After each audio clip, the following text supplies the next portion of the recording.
We now determine the average rate of change of f of x for this given function, that is f of x equals 1 over x plus 2 in the interval 8 comma 8 plus h. So here we'll be using this definition of average rate of change of function. Suppose if we have the function f of x defined in the interval a comma b, the average rate of change of the function, which I have written shortly as a dot r dot o dot c, and this equals f of b minus f of a over b minus a. So we will use this definition to determine the average rate of change of f of x. So first, let's identify a and b.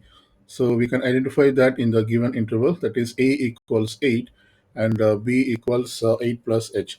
So when we use the definition, we can write down this average rate of change, that is a or OC, for this function f of x, and this equals f of b, which is f of 8 plus h, minus f of a, which is f of 8 over 8 plus h, that is b minus a.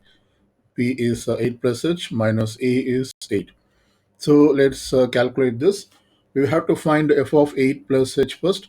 This can be found by replacing x in f of x by 8 plus h. So when I do that, I get 1 over 8 plus h plus 2. So this is for f of 8 plus h minus f of 8. We have to replace x by 8. So therefore, this becomes 1 over 8 plus 2. And all over, we see that we can cancel this 8 and negative 8. They become 0. And we just have h in the denominator. So let's continue and do the simplification. We can see this. This is positive 2.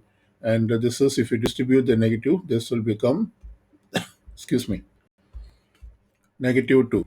So I can cancel these two, that is positive 2 and negative 2 become 0. Now let's expand this bracket. So in the first bracket, we just have 1 over 8 plus h. And in the second bracket, we have 1 over 8. So when we distribute this negative, it becomes 1 over 8. And this quantity divided by h. Let's simplify this. So I'm going to simplify over here. That is the numerator fraction. We have 1 by 8 plus h minus 1 by 8. So the least common denominator is the product of these two terms. That is 8 plus h times 8. And this means this rational expression, we have to multiply and divide by 8. So we do like this. That is 1 by 8 plus h. This is times 8 by 8. And similarly, for this rational expression, we have to multiply and divide by 8 plus h. So we do like this. That is 8 plus h over 8 plus h. So that we have a common denominator now. That is 8 times of 8 plus h. And we can simplify the numerator. So in the numerator, we have 1 times of 8 is 8 minus 1 times of 8 plus h is 8 plus h. Since we have negative, these two both will become negative. That is minus 8 minus of h over the product of these two terms. That is 8 plus h times of 8. So we can cancel this 8 and negative 8. So it finally reduces to negative h over 8 times of 8 plus h. So I'm going to substitute over here.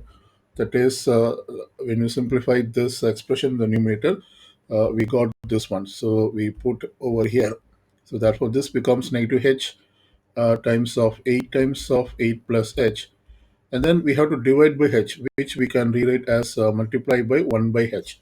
Now we see that we can cancel this h and h, and finally it reduces to this. We have negative here and 1 over 8 times of 8 plus h. In fact, we can distribute this 8 into the two terms inside the brackets. And when we do that, we get negative 1 over 8 times of 8 is 64, and 8 times of h is 8h. So I put the 8h first and then the 64. So this is the average rate of change of the given function in the given interval.